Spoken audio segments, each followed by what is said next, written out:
evidence. It's a two-way street. There's evidence that supports your claim, and then there's competing evidence, right? Or evidence that does not support your claim. And so you have to be aware of what your evidence tells you.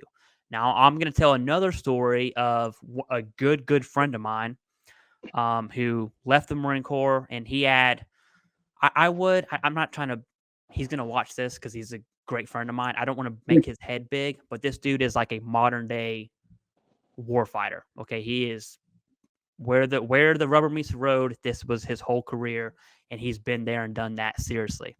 So it's like TBI, mental health, all this stuff happening.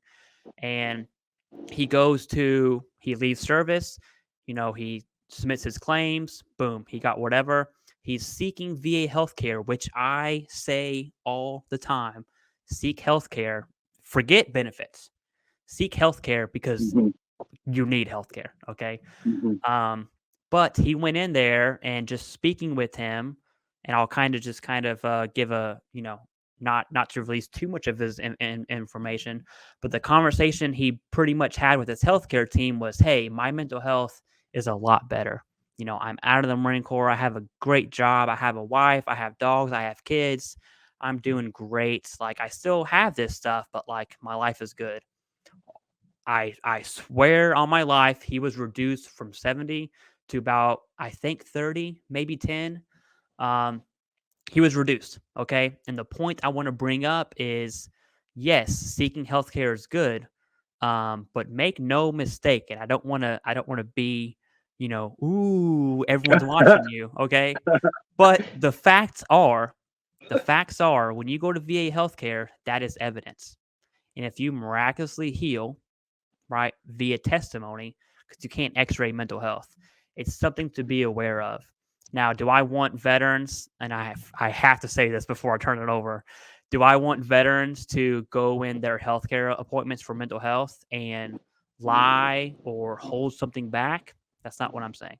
And here's what I would recommend in a technique that I would use personally, right? I walk in my appointments, and my healthcare provider's like, hey, how's your mental health been going? What I would say, instead of saying I'm miraculously healed, right? You create that narrative. You still be truthful. You create that narrative and say, you know what? I've done cognitive based training or behavior based, whatever the therapy is called. I've done the courses. I've learned techniques. It's helped me manage my symptoms better. Okay. But they still occur, right? These symptoms aren't going away. But I'm better at managing it. That's how I would give that conversation, because it kind of protects you. Okay.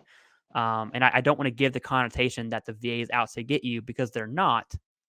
But at the same time, if you give them evidence saying this veteran is completely healed, legally, if you're up for a reevaluation, that's evidence they're going to use in support of that reduction. And that's the truth. Okay. So Jason, before I go in like a, prepper, I don't want to give people a prepper mindset and hide from the VA. What are your thoughts on VA healthcare as evidence, either for or against? Right. Yeah. No, good point. And I love that you said the techniques, the skills that I've learned have helped me cope and manage with my, situation. Right. That's a great way to put it. I'm a fan of, well, I'm trying to think about the best way to frame this. So kind of like you, right? So it's hard. It's hard. Yeah. So yes, everything that you do with the VA, and in some cases, you don't have any other choice but to go to the VA for your healthcare, right? So we're just going to assume that that's the situation here. Now, which is fine, in my opinion. You just need to be smart with what you're doing.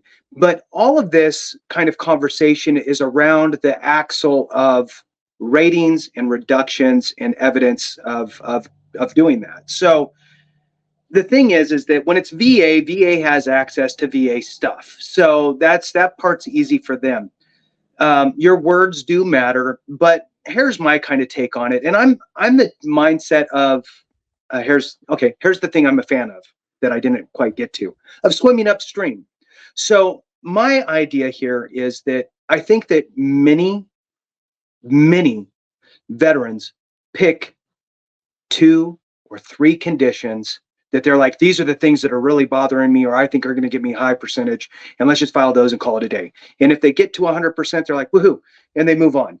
And in my opinion, that's the wrong way to look at it, because then you fall into these weird little situations that suck. So instead, you should go, okay, cool. Maybe you filed for those, but a lot of people now, I'm going to kind of caveat this a little bit with, or preface it rather with, it's gotten a lot better with the times changing and having things like YouTube and that type of stuff, and other resources for folks to read. It was a lot worse before. It still sucks today, but it just doesn't suck as bad. There are ratings out there for practically every single condition you can think of, as long as it is chronic in nature or has some sort of a residual effect. And sometimes the things you don't think are going to be big could be big, like migraines. And you could be thinking to yourself, everybody has migraines. That's not military specific, so why even bother? Or GERD, gastroesophageal reflux disease, that bad heartburn, right? Uncle Joe's got it, Aunt Susie, who cares, man? Everybody gets that. It's just part of getting older or whatever. I just can't eat, Grandma Mussolini's, pasta anymore or whatever, right? So the point is that those things can rate, I get it. The audience we're talking to probably gets it, but it's the people that you talk to that you can help shed the light on this stuff for.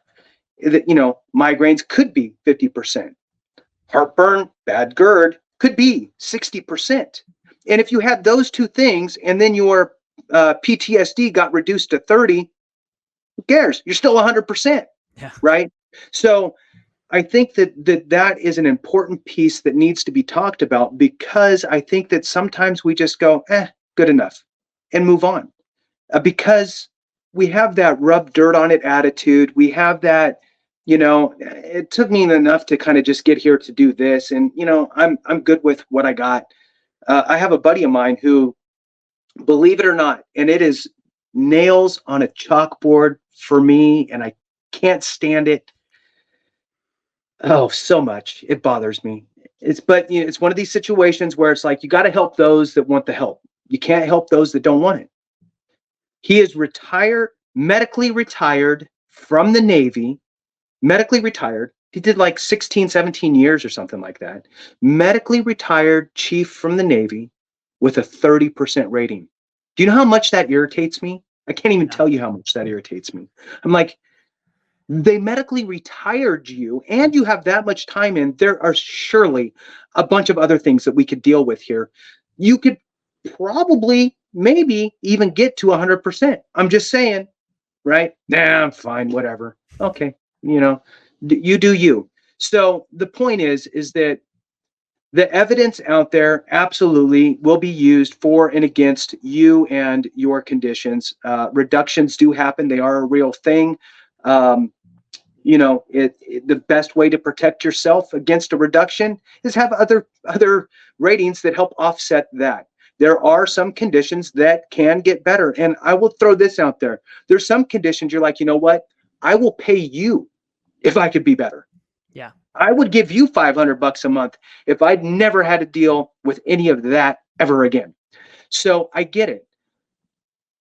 And I hope people get better. It's just, it sucks when you lose the money. And that goes back to that other piece we talked about. Money and health are like two very important things. And really, you kind of need both. And so we're in this weird predicament with VA where it's like, I want to get better, but then I'm losing money, and then that sucks, and then that screws me up. And well, guess what? Maybe after you had your reduction, now your anxiety and stress went up. So now you go back and file for an increase, right? So I don't know. I feel like I'm going to talk in circles if I keep talking. My big point is the swimming upstream and just more is better. For some of these conditions, it's just almost unavoidable because you do want to get better. You don't want, most people who are 100% PTSD don't want to be 100% for PTSD, right? Mm-hmm. There's some conditions where you're like, you know what, this really sucks, but at least I can still function, mostly normal, unless you ask my wife. And then, so, I think just knowing that some conditions can get better, can cause a reduction, and being aware of that is important, and leveraging other conditions, secondaries or increases on other conditions is important. So back to you, Clay, before I just keep saying the same thing 5 Oh different yeah. ways. So I do want to address this because we've talked about